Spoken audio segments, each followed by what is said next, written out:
Welcome back to the Aston Villa career mode. As you probably know from the title, Season 2 starts today. And I just want to show something. I put a poll up for Player of the Season. Zaniolo won it by a mile, which I expected. He got 65% of the votes. Matty Cash got 1. Diaby got 29. Douglas Luiz got 4. I knew Zaniolo was going to win. But what shocked me is that he got 68 votes. I mean, 68, when you think about it, doesn't seem that much compared to, I've got nearly 500 subscribers. But I didn't realise that much people were, actually invested in the series and watched it. So I'm actually gassed about that. So yeah, just thanks for watching the series. Keep watching because Season 2 is going to be even better than the first one. But looking at our squad, it's not looking good at the moment. We've got Martin up top. We don't have Zaniolo. Watkins is injured. We need to make some signings because we're in the Champions League this season. And we've got some big bucks to spend. 332 million. We can do some business with this. I don't want to go too crazy though. Obviously, some of that's from us selling Tielemans to Man City for 80 million. And I've got a short list of players that I want to sign. And obviously, the first player we've got to sign is Zaniolo, our star man from last season. I don't know if we would have got Champions League without him. He literally scored all our goals. He got assists as well. His all-round game is just amazing. We could even put him midfield if we want. So I'm going to start off with 58. They counter it with 78. Although I love him, I ain't paying 80 mil for him. 65, 10% sell-on clause. 69, I'm going to ask for less. I just want to get him for as cheap as possible as I can. 67 mil, and they've accepted it. Right then, I want him on a 5-year contract, and he's accepted that. Crucial, obviously, no release clause. We don't want him going, even if it is for 141 million. I do not want Zaniolo leaving the club. Right, wages. He's going to want higher. 89k plus 100k signing bonus. Does he accept? Oh, he wants a bit more. Right, I'm removing that bonus and we'll just submit that. Jesus. Keeps going up and up. We're just going to accept it. I want Zaniolo back at the club. Now we've got Zaniolo back. I'm going in for Marcus Acuna. Villa were linked with him in real life. Obviously, I also want to keep this series somewhat realistic. We were linked with him in the summer, and Moreno's only 81 rated. And it's good to have the competition because we got Champions League as well. We literally didn't have a backup left back because Dino left, and we had I think Moreno was playing in the second team, so he literally had no rest last season. So with Acuna will probably actually start, so Moreno will be backup. But it's good to have the versatility there. We got 2 left backs you can play, and Acuna can literally play in midfield and on the wing as well, so that is huge. I'm going to go and negotiate his contract because literally Kamara gets injured, we're bringing him in midfield. Moreno starts left back. Crucial, obviously. I might need to change Moreno's contract though because he's going to be unhappy. Right, we'll go 2 years. He's 32 years old. He is pretty old. Right, he's accepted that. Wages 105 mil. Alright, let's counter that. Remove the bonus. I'm going to submit that there. 120k. We've got the funds. We've gone ahead and accepted it. Now, these two have made our squad so much stronger. Zaniolo, we're keeping his formation for now because Watkins is injured. Acuna at the back. Our defence looks really solid, to be honest. Right then, I thought I would show you the outgoings as well. Obviously, I'm showing you all the ingoings, so I'm going to show you some outgoings. I've let Bogard go to Middlesbrough on loan. I can't sell Traore. I need him for backup in the Carabao Cup, FA Cup, because we want to win one this year. So I'm letting Kane Kesler-Hayden go back out on loan. And Chelsea, Pau Torres, I am blocking that. We are not letting the Spaniard go anywhere. He's so solid at the back for us. Him and Konza, perfect partnership. Right, Bogard loan agreement. He's going to be going to Middlesbrough. And Traore, we're not letting him go. I'm not letting him go unless I get a winger maybe, but I probably won't let him go. I'm going to let Duran go to Brentford and Marshall leave as well. Only on loan though, just in case you didn't see. I'm not selling John Duran to a Premier League rival that easy. He can go and get some game time for them. But I think I want to go in and get Kubo because we need competition for the Champions League. He's balling out in real life.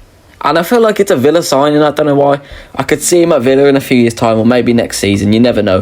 They've asked for Buendia and 35 mil. Buendia is not going anywhere. I love that man. But Kubo is going to make some good competition with Diaby and Bailey, obviously, for the Champions League. We've got Traore as well, so we've got some good depth on the wings if we can get him. And they've accepted the transfer. We just need to go ahead and do his wages, which should be all right. All right, rotation. We'll see if he accepts that. No, he wants important.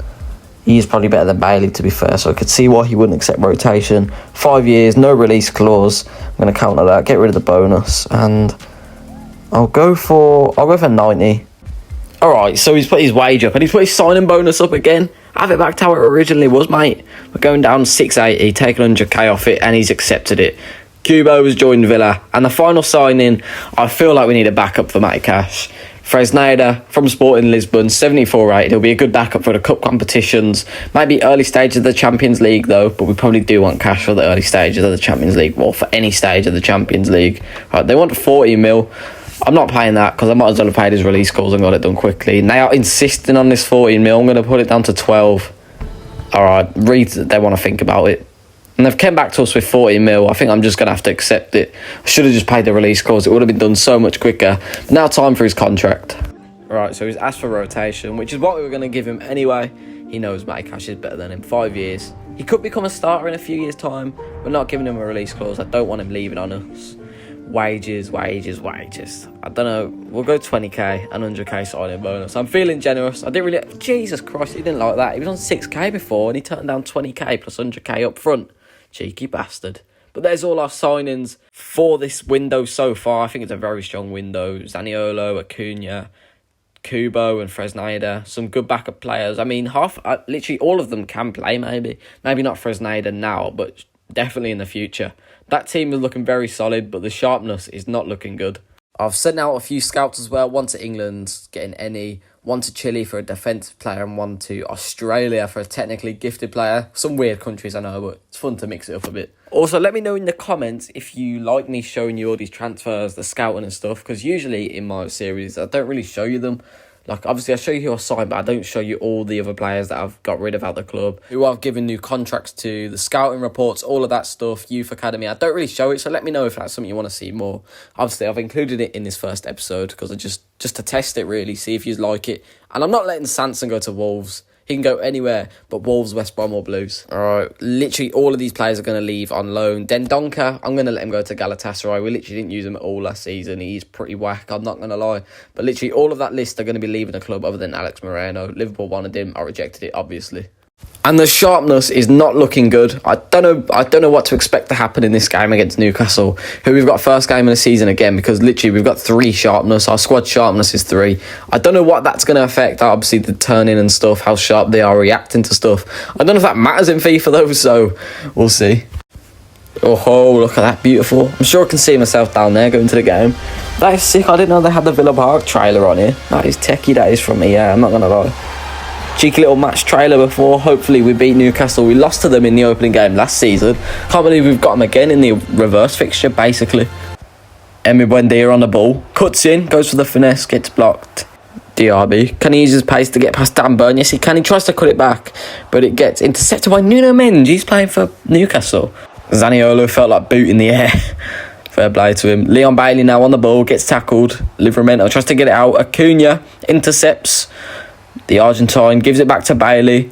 Douglas Luiz is there. He finds him. Douglas Luiz to Zaniolo. Zaniolo wraps it. And it just goes over the bar. Oh, that was close, that was. Love that from Acuna, winning the ball back. Tonali on the ball here. He's absolutely bodied Pau Torres, and Almiron has just scored that header. How is Almiron beating Konza to the ball in the air like that? And how's Torres been bodied like that? That is embarrassing. 1-0 Newcastle. Okay, we could have an attack here. Zaniolo repping the new number 8 that we've given him into Douglas Luiz. It's a good save from Pope. Joe Willock now on the attack for Newcastle. Crosses it to the back post. Martinez, what are you doing? Oh, coolest man in the stadium. Gives it to Buendia. We could start a counter-attack here. Buendia into DRB.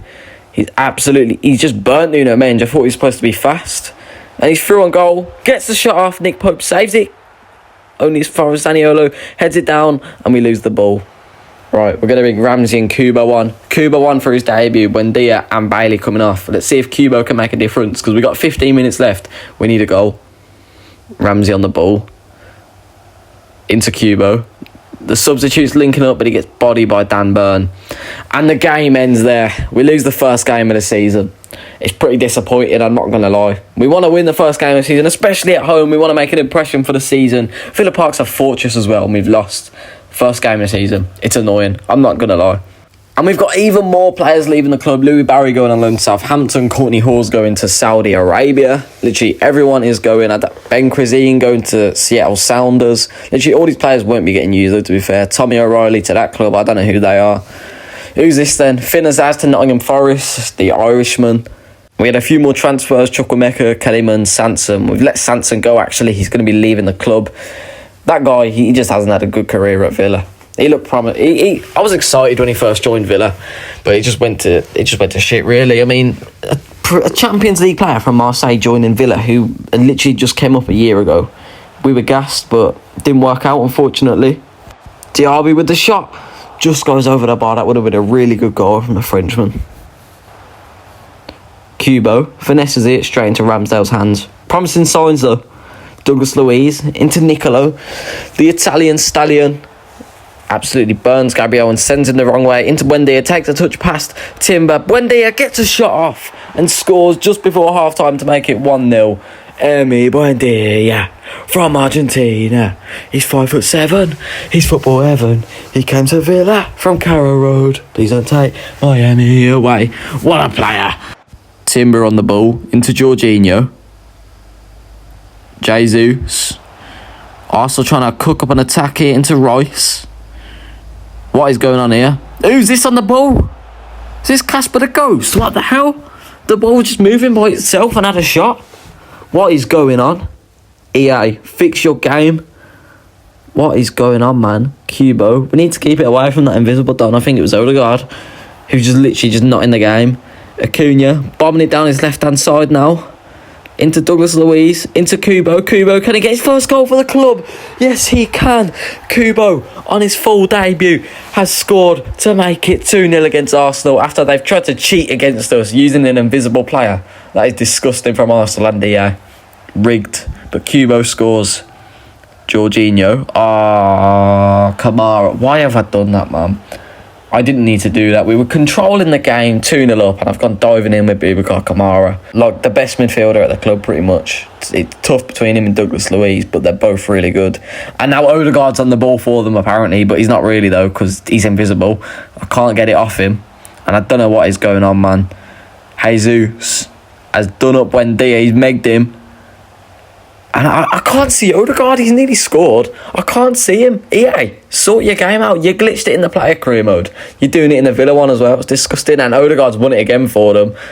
What has just happened? Odegaard's won the ball because he's invisible. And he's just scored a power shot from nowhere. Kubo. Can we get a goal to make it 3? Cuts it back. Buendia shoots. I probably should have squared it. But it doesn't matter because we get the win anyway. Despite Arsenal's attempts to cheat against us with an invisible player, they basically had 12 men on the pitch because we couldn't get the ball off him. We didn't know where he was. It's unfair. What a performance from that man, though. Emi Buendia. So that's where we're going to end the episode. If you enjoyed, make sure you like, subscribe, and I'll see you in the next video. Probably be on Saturday or Sunday, not tomorrow, unfortunately. So I'll see you then.